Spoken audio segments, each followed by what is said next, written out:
training.tv. My name is Margaret. I'll be your broadcast engineer for today. Hello, Nick. How you doing? I'm doing good. Thank you very much. Good. I'm glad to hear that. Hello, everybody. Welcome. Good to have you all drifting in. I'm just going to hand it over to you, my friend. Okay. So, It's okay. It's okay. I'm ready. I'm ready. what are we doing today? Okay. Today we do the last day on this vertical schema design, and I wish we can do more, but it's not necessary. I will do extension of this, this topic because there's many things we can do with this. So I gave you an example with this asset management, which is a good example because it covered many things, right? Then I'm going to show you today an invoice system based on this, very advanced. Okay, so there's something I built for a customer, right? So, and that is a game changer. It's a game changer because we'll see. Okay, so I think the best way will be that I start showing you things, right? So, and so let me share my screen real quick here. Share screen. I can stop my video because I don't know, it bothers me. So here what the customer has before. When I said an invoice, it's not an itemized invoice. It's an invoice with specifics, right? It's a very specific invoice. So before what you had a bunch of fields, right? A bunch of stuff. So you can see here, it tried to do many things here. So this is a typical invoice that he had before. All of those are fields, right? But it doesn't have only one invoice, right? It has many types of invoice, right? This, this, and it has the most complicated one, what those, right? So you can see you had a lot of labels, a lot. So to build a layout like this, right? It's a bit complicated. So you have a lot of fields, a lot of, and when I first met him, it was all unstored calculations and it was super slow to get this done. And this is the most complicated one, right? You can see the struggle to do something like this. Each thing is different calc, right? With a different title here, right? It's a calculated title, right? You have a title, a subtitle, right? And you have the total here. So, so that's what he has. And you can see he struggled a lot to do that, right? And you can imagine, if you want to modify this or add something or remove something, so it's a big mess, right? So that's what he had before, right? So let's put that on the side for now. And let's see what we get now, right? So we get pretty much the same, but this is a portal, right? It's a portal with the system I show you, right? Of different groups, right? In the portal, you have groups, you have data, the numbers, right? Because the big difference here is the numbers, right? Because it doesn't have a lot of text. They're mostly numbers. There are some dates, right? But mostly they are numbers. So you have the percentage infinite. That means infinite decimal, right? You have the currency decimal. You have the percent with two only with two decimal. You have the currency with no decimal, and you have the decimal. That means no currency, no percentage, right? So this is what that's the different data he has, right? And a date, right? So, and here you have the titles, right? You have two titles here and an item, which is the title. I mean, when I say title is or something like this, right? Something like this, this, right? Oops. Something like this is the title, subtitle, right? Subtitle, title, subtitle, subtitle, right? So that's what he has. So we have the same here, the same type of construction here, but it's a portal, right? So for each type of invoice, oh, I was in the wrong layout. For each type of invoice, you have this, right? So you can, and of course I can add an extra line here because you need that. So I added an extra line. This is a calculation, right? All of those are calculated. You can see the percentage. I'll try to find one big if I have one large. Yeah, this is it. So here you have a very large one. So here you have one of those, one of those. See? So you have the title, the subtitle, and I added a separator that it didn't have before. And title, subtitle, things like this, right? And all of this, remember, the designation here were calculated because the dates of the tax year, right? The tax year is calculated, right? So here you have a large, right, invoice like this. So you can see, so I have one pole, one layout, but the items are different, right? So, and all of those are calculated things, they are calculations evaluated when we export import, right? Because this is a technique I use here. I'm not using a loop technique. I'm using the import technique. So that I'm going to show you all of this today, right? So how we get this, right? So how we get this? Put that on the side, and here you have how this has been constructed. So you have all the invoice types. This is all the invoice type he has, right? Right. So this is the most complicated one, right? So you have all the in this type here. So let's take one simple now. So here you have the item that will be calculated. This is it. This is this. This line here. This is calculated. So it is calculated from this context, right? And then, right, this is the field. I have the tax year and initial value. Here the same. Here the same. So here is just a text, right? Here we have a subtitle. So this is not a variable because it's a subtitle. So here we have an item, and here we can decide what the item is. It's a number and it's a currency without decimal, right? Here it's a currency without decimal, right? And then here up, we are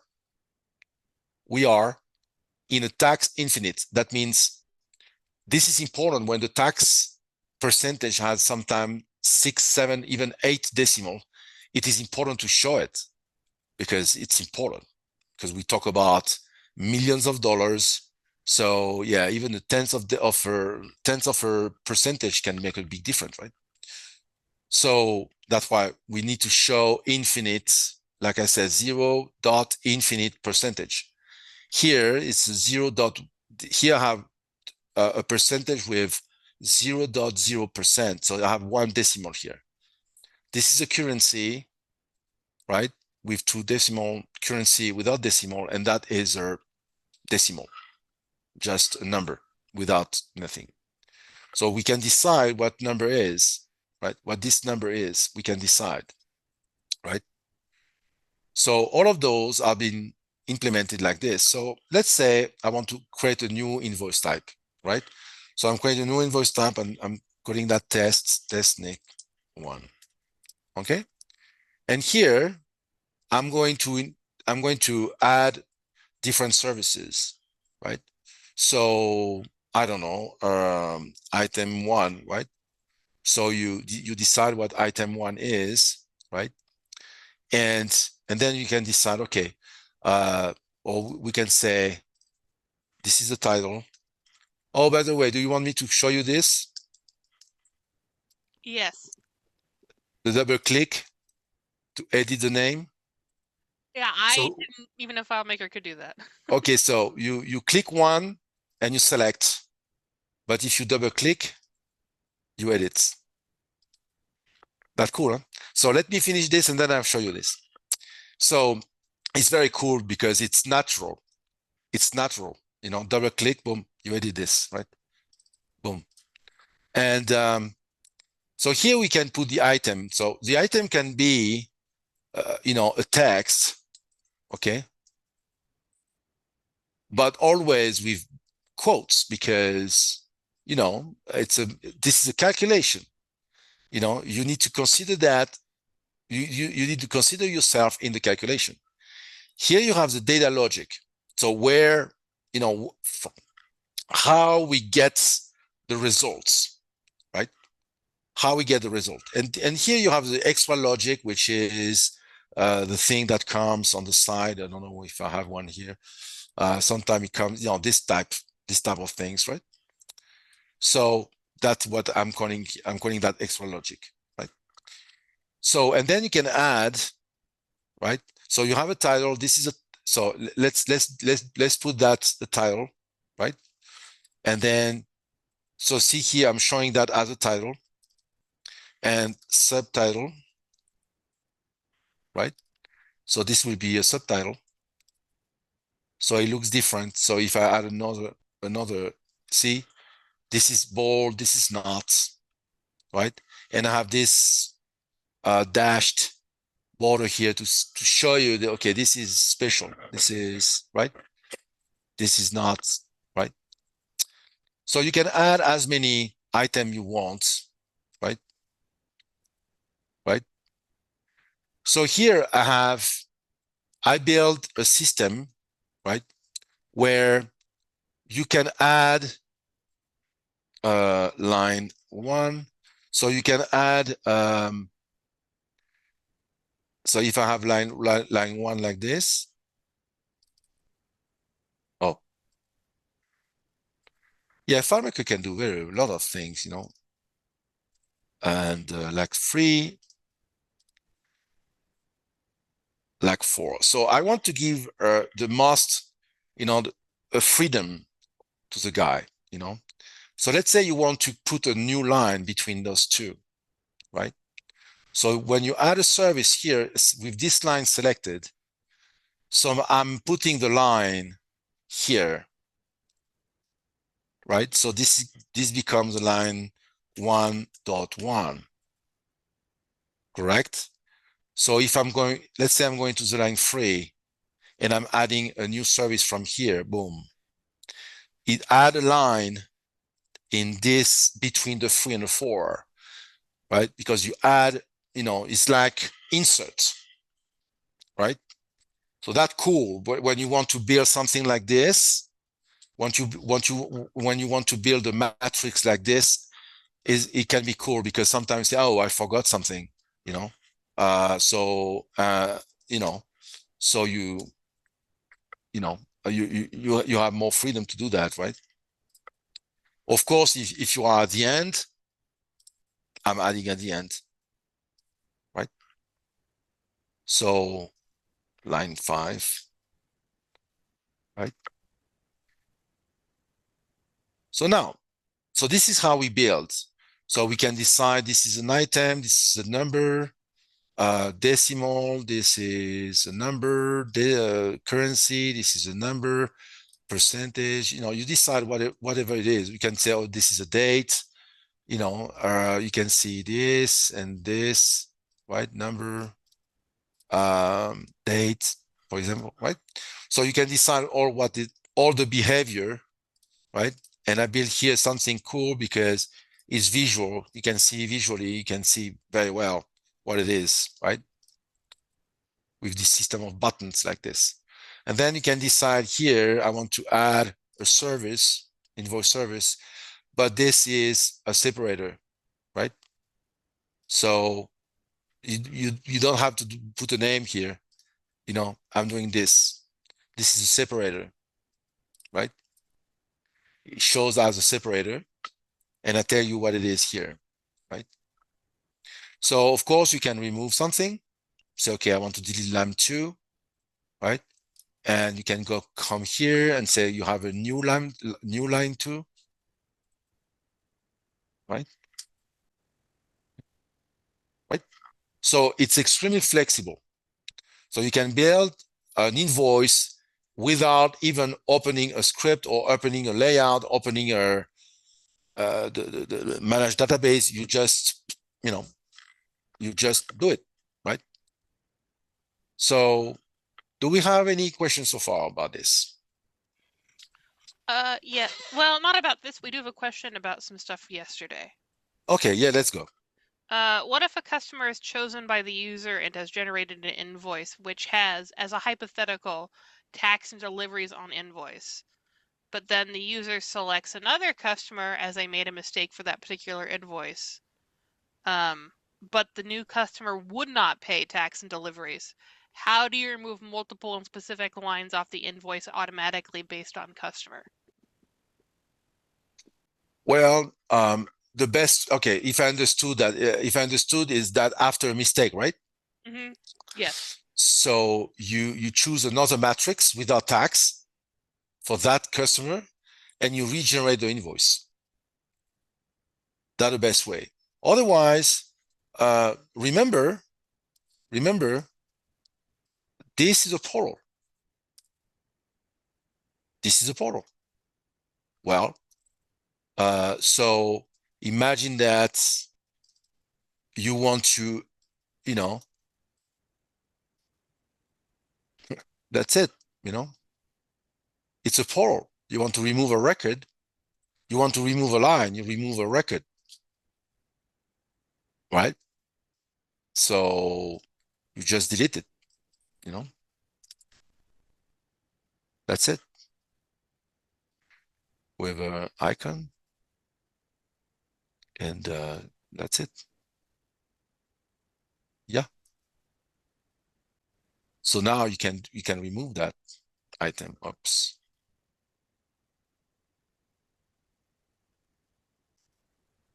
So if you want to remove an item, you just remove it. It's that the row, that the record. So you delete the record. If you want to do it automatically, well, you can identify also the type of lines. For example, you can invent a system where you have a table where you put all the field types, like tax, like labor, like like products, like travel, right? Extra time. So when you build, when you build your invoice, you can decide, okay, this line, you can say this one is a number, percentage, and you can say, but by the way, it's a tax. So if you have a table where you define, you have a table with a record for each type, tax, labor, and you identify this row, because this is a row, this is a portal. This is a portal. So you put in that row the ID of a tax field, right? So you can say, okay, go to that guy, select all the invoice of that guy, and remove all the tax fields because you decided that the tax field. You can go there, you can do that. It's very cool. I think I answered your question. Squeak, let us know if that answers your question or not. Okay. That's it? The Yeah, only you're good question for we the have? moment. Yep. Okay. So let me show you now an invoice, a simple one. Okay. I mean, relatively simple. So this one is the simplest. So you have a title, and then you have the flat fee. So I'm going to, so knowing that, that's why I have this. I'm going to evaluate all the calculation from yeah, that was my initial test. You can see that I was struggling. Later, it looks better, but at the beginning, it was like, "Ooh." You can see I was struggling. A lot of question marks, but it gets better later, right? Now it gets better. Right? Okay, so I'm evaluating everything from that T13, anchor buoy. So I have on the T13, yeah, there's a lot of relationships, so it takes some time to load the map. Come on. Okay. T13 invoice item. Okay. So I have here a link where I'm sucking all the information, right? So based on this, right? So all the records here, all the items are connected to a parcel, right? So thanks to that relationship, I have info. I can get data from that table, right? So in this case, I never got the need to go to another table, but you can have many table, right? And you can cherry pick all the information you want on each table, right? So what you need to do here, when you put the calcs here, you need to always go, right, to think that you need to use the relationship and then pick the field you want. Because this flat fee amount in the invoice, I want for a specific parcel, I want to pick the billing flat fee amount that is somebody put, in that record, in the record here, in this table, right? Here, what I'm doing is just sucking the information out of that field and putting here, right? Same here, right? So this is, a mere field where I'm going. So, so you have this invoice here and you can cherry pick. But if you have another relationship, another table, you can you have T13B that goes to, contacts, and you want the name of the contacts, right? You can do that if you want, right? If you want, you can do whatever you want, because here you put whatever you want. If the relationship exists, then you can use it and pick the information you want, right? So that's a simple one. Something also that you can do, is put a text style. Remember, we are in FileMaker calculation here. So I can do that. I can put that bold. I mean, the text here will land bold because I ask to make it bold. So in the portal, if I bring the portal again, in the portal, well, this appear bold. It could appear green, red, you put the color you want. So you imagine, so you can have your own custom conditional formatting, right? Without getting on the layout and modifying the field. The data itself will show as you want it to show, to display, right? So that gives you another dimension. On styling, you can change the size, you can change the style, you can change the colors on the fly. And you can even have here, right? Or you can even have here, what's the name? A condition. For example, let's add a service here, right? So I want this, right, to be bold only if this, right? Let's say I want this to be red if this is less than 100, for example, right? Well, so you put yourself in the context Where is it? You put yourself in a context, you go to the data viewer, and you say, okay, so let me copy the calc completely here. This is what I want. So you said, if, so you build your calc, T13A, that's why I want to be in the context, because I want to be able to access those things. Billing amounts,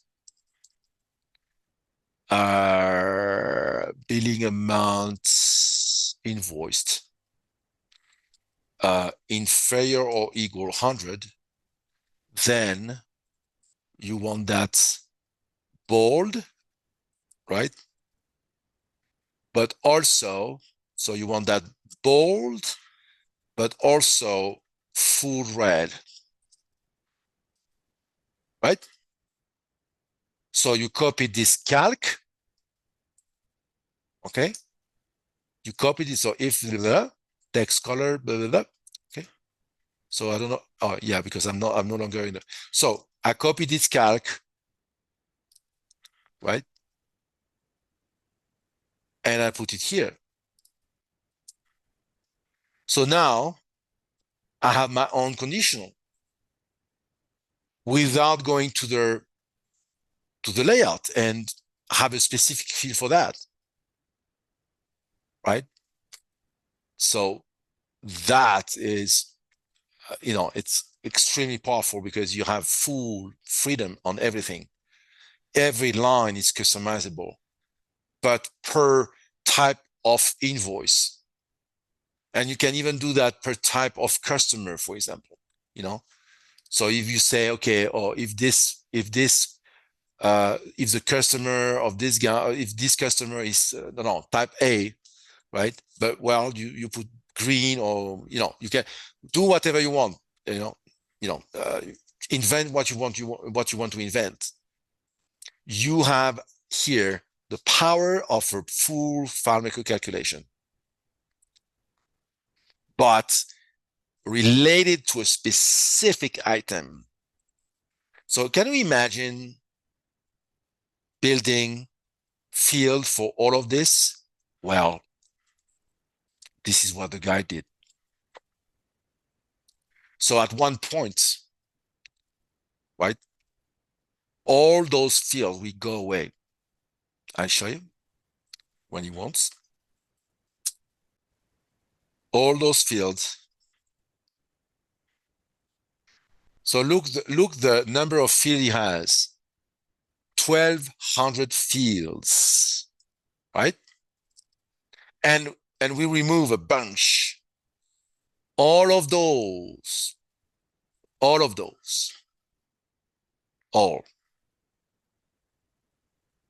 can go. Calculation, right? All of those calculation gone, right? Because this was for the billing. This was there, right? Look, billing, you see? So all of those will go away at one point, right? Because now I have one field. This is one field, right? I have an item, which is the designation, the name, whatever, the title, and the logic, right?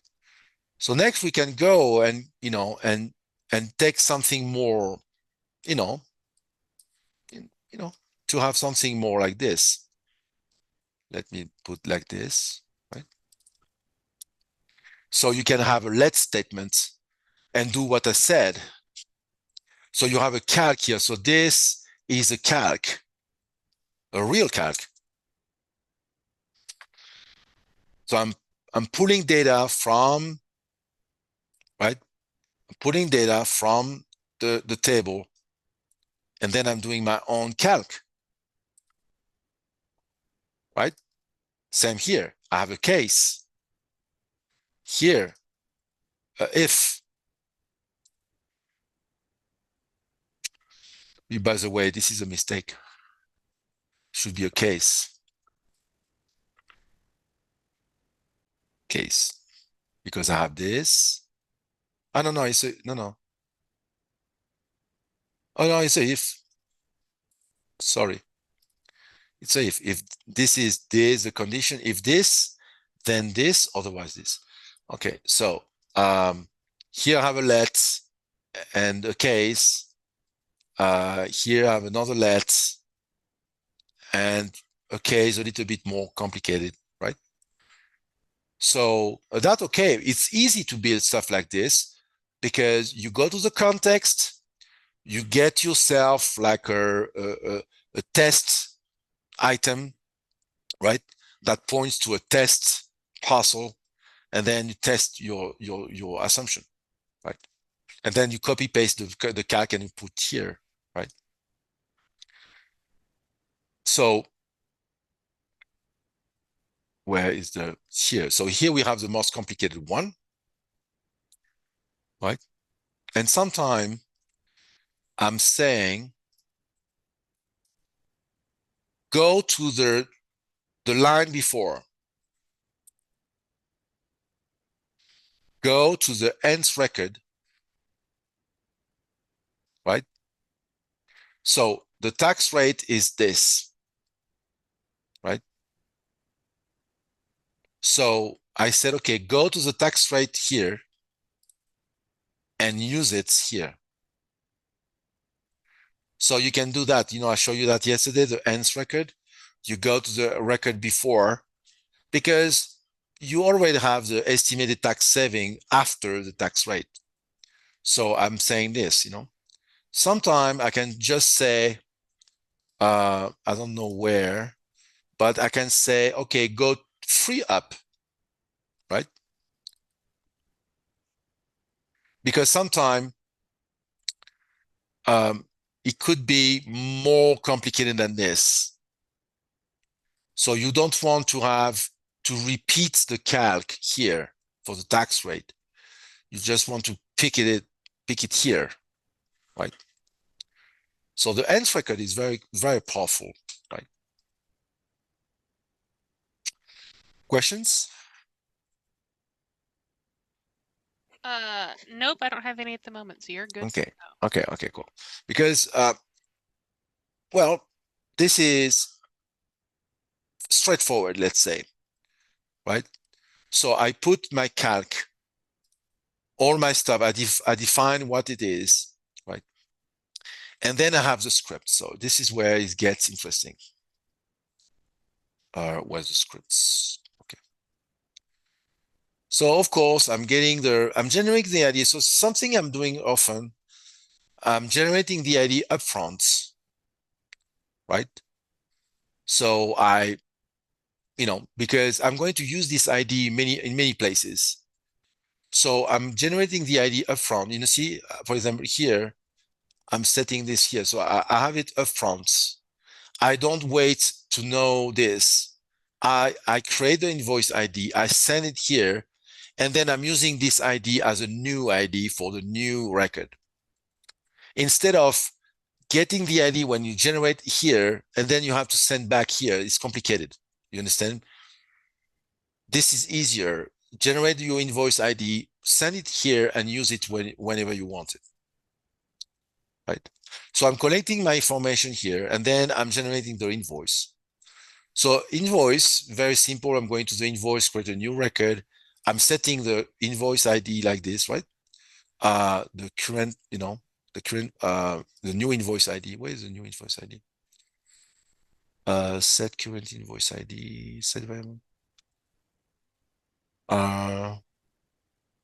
Yeah, here, maybe I did a mistake here. I don't know. And okay, never mind. So I send this here. And then, so this is the invoice main record, right? This is a main record. This is a main record, this invoice, and this is the items, right? So how I'm generating the invoice item? Well, remember yesterday I showed you the loop stuff, right? Well, I don't like the loop. I go where I store the invoice services, where I store the matrix. You remember this? Where I store this. I look for all, for example, for this type of invoice, I'm looking for all the record here. And inside those records, I have all those, right? This, I have all those information. So I find the type, the fee type, because this is a fee type. This is a fee type, right? Call that invoice type, but it's a fee type. Then I sort. It's very important to sort. I want to sort like this. I want to sort following this, right? Then I'm setting a path to save a CSV. I'm exporting the record. I'm exporting all of those, right? Like this. The type, the record format, the title, the item, the logic, and the logic extra. So pretty much I'm exporting this, and this, right? Then I'm going to the invoice items and I import them. Advantage is they're already sorted, because when you export sorted, you import in that sort. That's cool.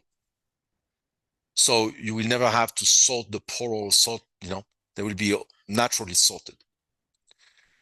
When you import, right, very simple import type, you import this, right? You import the as is. See, I'm importing the logic, right? I don't do anything here. I don't try to do anything. When I import the records, well, I'll do my magic here.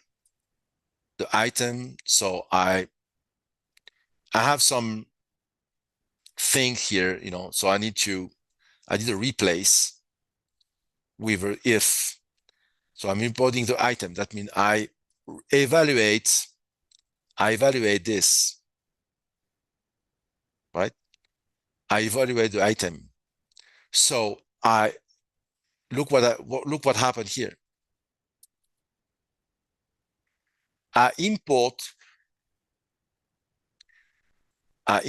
the logic, this. I'm importing as is. I'm importing this as is, right? And then I evaluate in one field, in the logic, and the extra. And then I evaluate itself. I ask to evaluate itself. And that will replace this with the results of the evaluation. I don't need another field.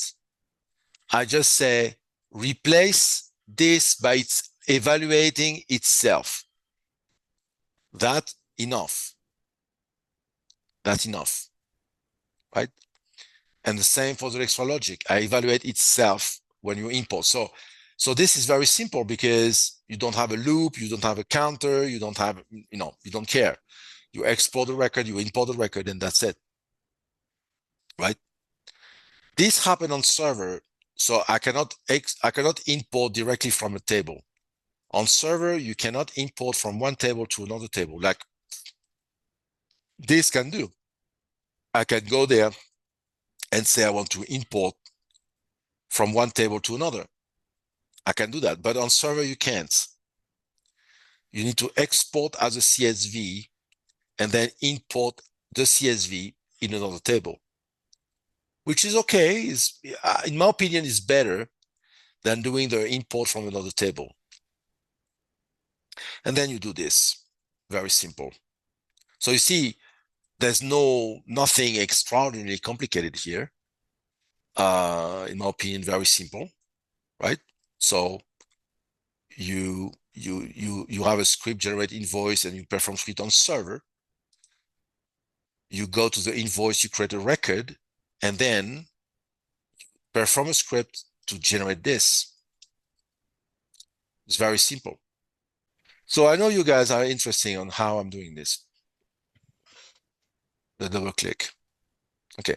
So how the double click works on FileMaker, right? That's something I'm proud of. I've been inventing this in a way that works, because I create that. I was at FileMaker at the time, and I create this. Then you can double click, you can open something, it launches a script, so you do whatever you want. So let's analyze what happened here. When you click once, here you define how many clicks you do. So I don't do any click here, so click doesn't exist, it's not there. Click is not there. So I define, okay, I add one, I click. So now I have click one. Then I say, okay, if click equal one, right? Then sets the field. That means do what it should do, set field. That means clicking, I set a global field with a value, with an ID. That's what I'm doing. And then here I have a pause, and this is where all the magic happens. I have a pause. I'm pausing for a 25th of second. So let's say now I killed that script. While it's waiting here, somewhere, it got killed. That means the click here is still one. I didn't reset it because the script got killed. And I will show you how. And then you click again. Remember, double click, first click, and then you click again. And you say, okay, the click now is whatever click plus one, or now I have two. So this is no longer working. And now I'm here. So I'm performing a script now. And the script says, go to object's name. And the object name is the name of the field that is on that row. Right? And then I reset the click for the next double click. So now so here I have the title, right? Where's the title? The title here? It's here. Why is that wrong rectangle? Title. Okay, field. The name is field invoice service, right? Field invoice. So I have a field name, right? So when you double click, here I'm sending the field name. So I'm sending which field I want to, this is which field I want the first click to change, right? This is what I want to put in that field, right? And this is the script I want to do for the double click. The name of the script is here. I want to activate master detailed title. And this is the object name I need to go. This is the object name I want this script to go, right? So, right? So the script here, the double click, first click, set field by name with the content. And then I said, remember, perform script on, well, this is the name of the script by name. And then I said, okay, these are the parameters I want to send to that script. So when I double click, I'm setting the script and then I have the parameter, but I put a lot of parameters to be, peace of mind. I'm sending one in that case. I'm sending the name of the object, right? And this script here this script here, the 1358, go to the object I said to go. So something you need to know, this field here is not available of browsing. The field is not available to browse, but I can go. Why? Is because let's say I'm putting the field name here, test, and this field, and I don't want to browse. It's not browsable, right? So that means I can't go there. But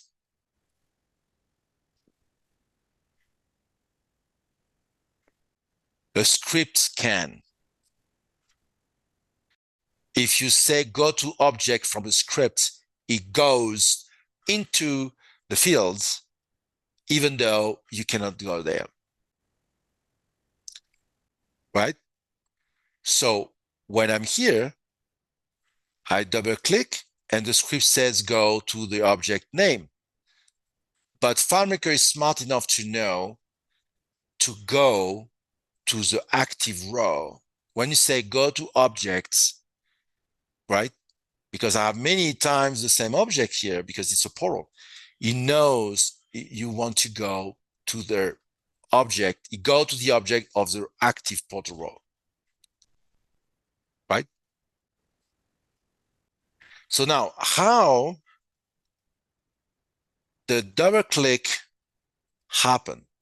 How I kill while it's waiting. Remember, I click here once, I set the click one, and somewhere here, while it's pausing 25th of second, it get killed. Well, I don't have Discord. So, I mean, we don't have Discord. We cannot have the answer instantly. I cannot ask the audience. But here we have an option here that says, if you click on that button, it kills everything. It kills all the script running. It kills them, you know? So what happened? If I click once, the script is on pause, right? So let's do it. Let's do a pause forever, okay? Indefinitely.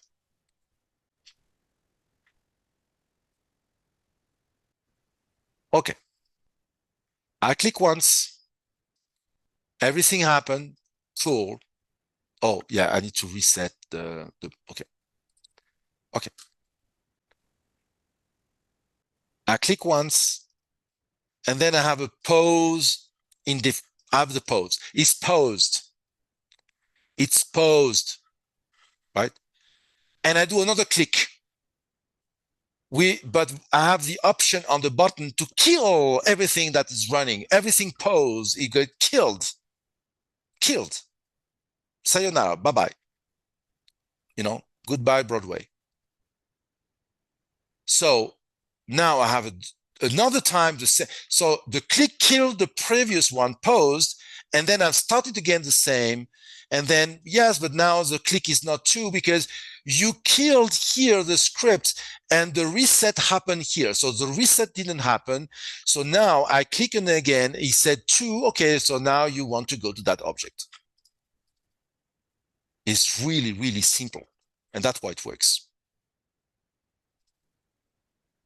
Right? Because this couldn't work if it's not very, very, very straightforward. Because otherwise, a double click, you know, you don't have the responsiveness.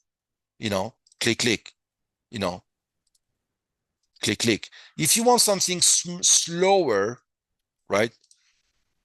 25th of a second is okay. You know, because if you do click, click, it doesn't work. Click, click if it's too slow. But even if you go here, you know, and you say click, click, click, it doesn't open. It doesn't open.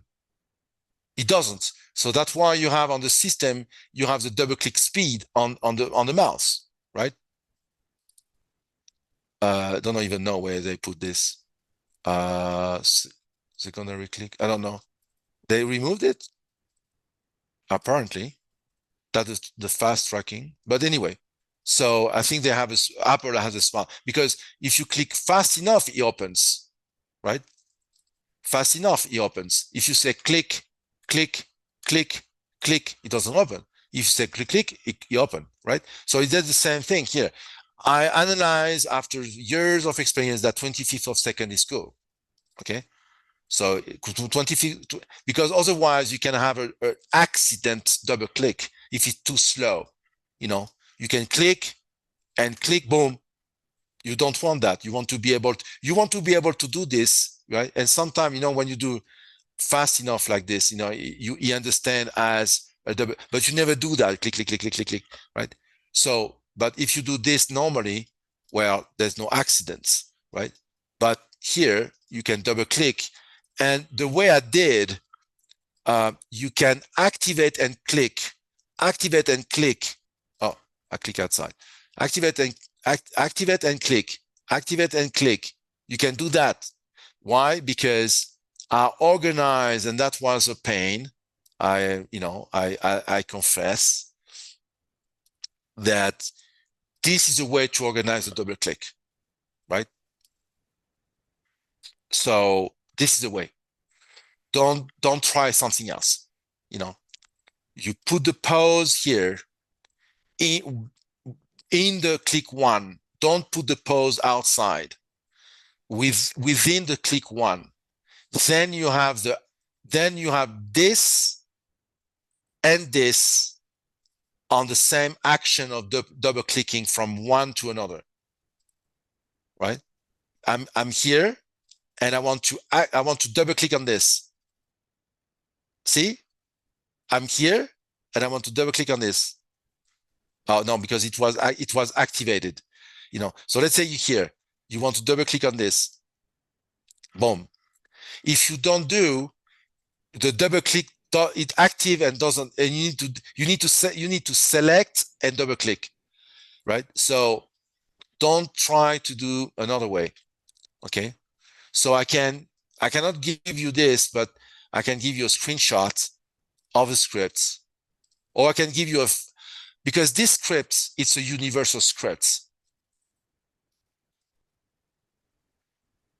What I call universal scripts, it's a script you can use, copy paste, and it works.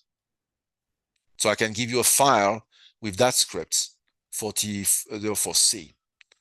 This script, you can copy and paste it, right? And go, right?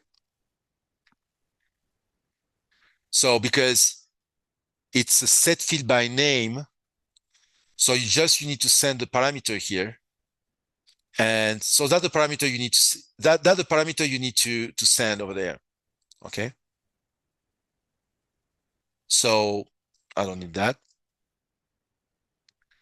So you have the target field. So get field name, whatever data you want to send there, the script to launch, and the parameters. That the parameter you need to send to that script to work. That's why I put this comment here, right? And then you have a double click. Marge? Yes. Sorry, I didn't hear the last chunk. I don't know. The audio cut out for me. We have questions, by the way. So, okay. Why does FileMaker not let you import from tables on the server? For a security reason. Do you have an example of why this would be a security reason? No. I have no freaking idea. Just what I know is not possible to do. Like, you cannot export on server. Okay, let's do that again. Export records. On server, you cannot export in FileMaker Pro. You can't. Neither, you cannot export in FileMaker Pro format. They might have found out a way to hack a file doing something like this, to export a file, a FileMaker file over there, or I don't know. I have no idea. So you cannot export on FileMaker Pro, and you cannot import from one table to another. I have no freaking idea. I know it's a security reason, but when it's about security reason, FileMaker is not going to tell you, oh, by the way, we prevent you to do that for that reason, right? You know what I mean? They're not going to tell you what they found out. They're not going to tell you, okay, the best way to kill yourself, right? Pretty much. They're not going to advertise this. And I think it's for, legal reasons and stuff like this, right? So that's why we don't know, we don't know. So yeah, go ahead. What about changing related field names? Will it break the calculation? Yes. But let's be honest. If you change the name of a variable on JavaScript, yeah, but you crash your stuff. You crash, right?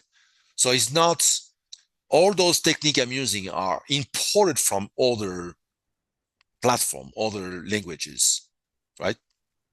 So of course, if you change, it's like if you change the name of a table on SQL, you break everything. It's not good. What FileMaker can do, changing a table and fix everything for you, changing the name of the layout and fix everything for you. This is FileMaker magic. It doesn't exist anywhere else, right? So you know what I mean? We are spoiled child, right? So when I tell you that if you change the name of this, yeah, it breaks. It breaks. But that's easy to fix, by the way. Okay? Because there's something cool here. You can do this. See? All the fields on T13A are already used on my system. I can call them back with a drop-down menu and the the value list. See here? So I'm typing T38, right? And you have all this. Let's say I put a B. Let's say I do this, a B contacts like this. Let's say I'm putting something like this, right? Well, if I'm going there, let's say T13, no, not here. But if I'm going here, and I can call it T13B. Oh, no, it's not coming. Why? T13B should come. Yeah, it can, because that's the only one. If I had two, right, let's say I put another B like this. I need to clean that mess later, right? If I say B, now I have two. So you see, this system can be extremely powerful because, okay, at the beginning, it will be a pain because you will have nothing. But if you have more you give, more you can reuse the same fields using that functionality, right? Now it's cool. It is cool. It's but yeah, but let's be honest. If you use this name convention, why you want to change the name of this, right? There's no reason why. I mean, when you reach that level of construction in a file, you never change the name. This morning happened something to me. I have a file extremely complicated. I mean, big file with a lot of things, lot of relationship, lot of complexity. And I was using a world, I mean, what I call a world is this, an anchor buoy. I was using an anchor buoy like this, Yeah. right? Like this, right? And the name here was BD. That means I have A to Z, then AA to AZ, right? And BB, BA to BD. I had like 60 relationships in that world, right?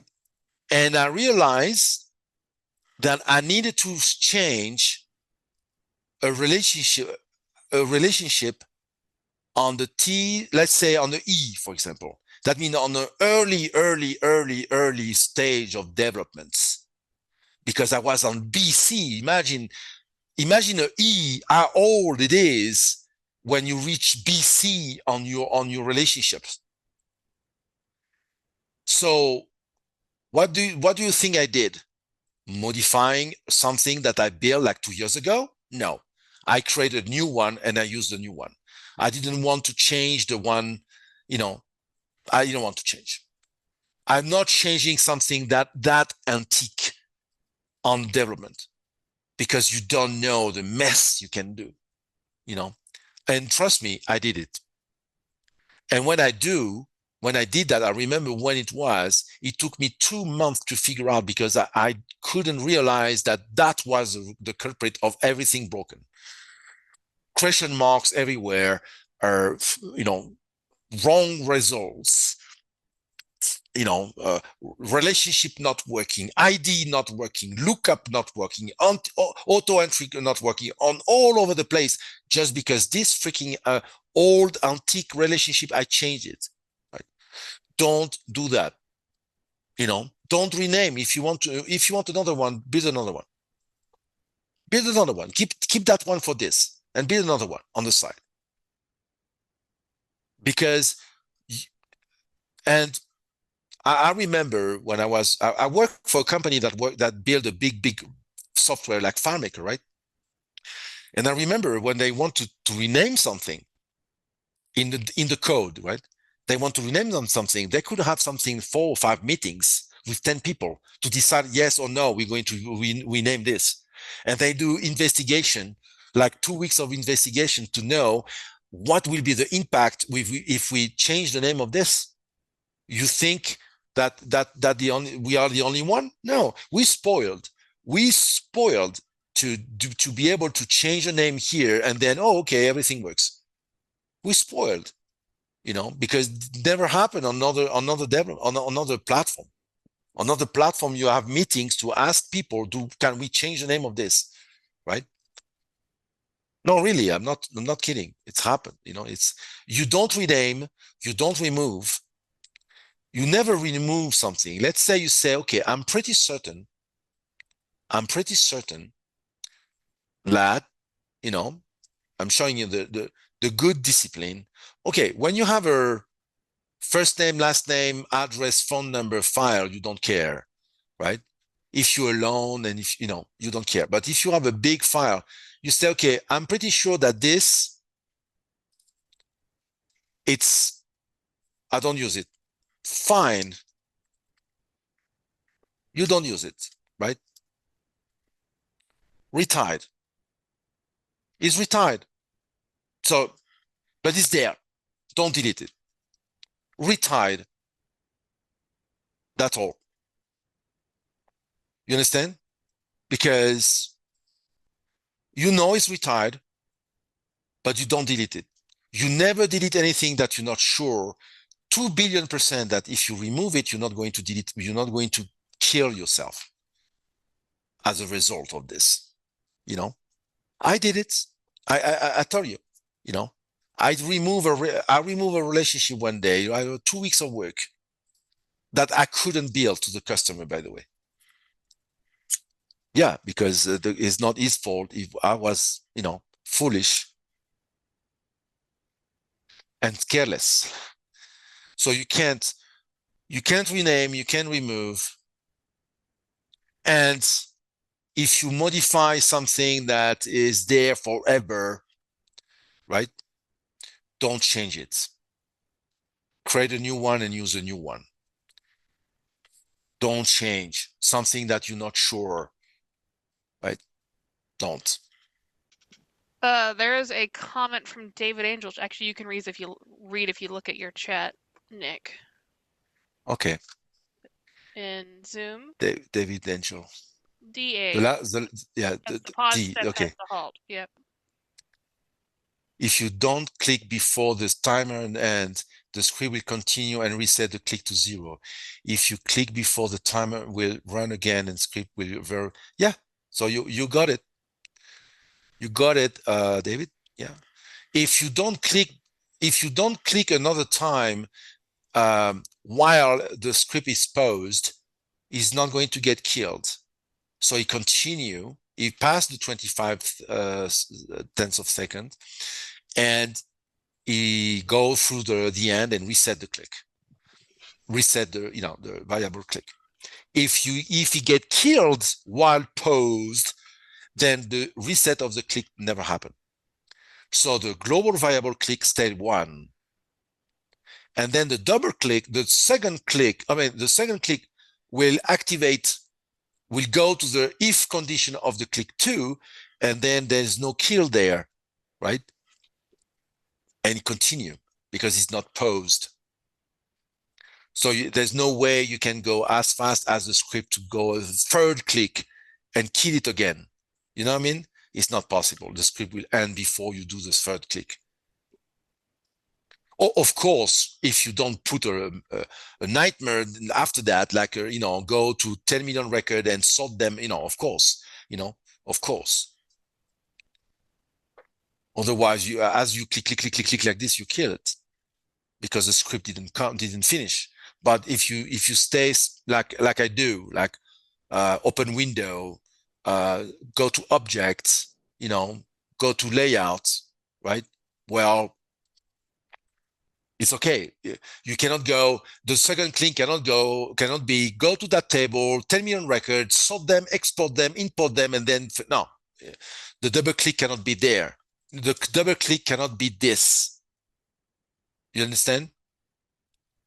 It can be open window, car style, go to layout, go to fields, set fields, for example, like 1, 2, right? But something simple, straightforward, one step. But David, you got it. I'm pretty sure you're going to use it because it's natural, right? It's natural. When you have a row, for example, like this example is perfect. The example I have is a perfect example of what you can do with a double click. One click you select, the other one you click, you open, right? Yeah. One click you look this. One click you select, double click, you open. It's natural. Same for files, right? One click you select, double click, you open. So you have two action in one way, right? So such as this. One click, one click, one click, double click, right? Instead of, I know you guys what you do. You have an arrow here to select this, and then you have an arrow, you have another button, rename, to rename it, right? But that's cool because visually it's cool. Visually it's cool. You rename it, right? Visually it's cool. Here is not happening. Yeah. But for example, if I say this is this here, I don't have a double click. Double click doesn't happen because it's a separator. So I put a condition for not happening this, and the condition I put that on the parameter. This is the condition. If this is a separator, I want nothing. No. Otherwise, do this. So that means this, it won't find any script name null, so it will pass. It will fail. When I double click here, look what happened. I click here, that's my first click. And then I pause. I click again, and then I go there. But this fails, right? This fails because there's nothing here. So I put a condition here that says, right? The parameter number 3 doesn't work. So it doesn't up. I don't even have an error here. But if I do that here, it works because there, I don't have the condition, right? Oh, I need to reset the click, yeah. So I do this, kill, do it again, and then pass. Okay? Get as Boolean will understand no as 0. That's why I'm using no. Get as Boolean no is 0. Smart. That's why I'm using no as a parameter when I want to say nothing. I don't leave blank. I don't leave blank, quote quotes. This is dirty. Don't use this. Use no. But everything I show you right now is we pass the level expert, right? So we far away. This way of using FileMaker is very peculiar, but extremely efficient because we borrow techniques from other platforms that are more efficient than FileMaker, right? I invented double click because an engineer that no longer working at FileMaker and the engineer, we invented this pretty much. He created this, the relationship map. He created many things. His name Christopher Krim. And I told him, I said, can you explain to me how the double click works on PC, Mac, right? So he said, yeah, there's a timeout. That's a time where it's waiting for the another click and then resets and then do another action, right? So I said, interesting. So I came back to my cubicle in that time and then I start working on this. And it took me like a month to come to the results. It wasn't easy at all. Now it sounds like, logical, right? But to organize the click 1, the click 2, at the beginning, I start with the click 2. I thought it was smarter to start the conditional, the if to start with the click 2. It was working, but sometimes fail, the click 2 first and then click 1. I thought it was faster and smarter to do that. No, it wasn't. Then I did the pause outside. It was pausing first, and it wasn't working well as neither. So I tried many configuration, and and finally it works. So this is it. So if we have questions, Uh, we are good, I think. Let me double. okay, Yeah, looks like we're good. Awesome. okay. So we passed 20 minutes, but it was interesting. So No, we are good. All right. Thank you, Nick. Everyone has a great day. I will see you guys on Monday for OData. see you on Monday then.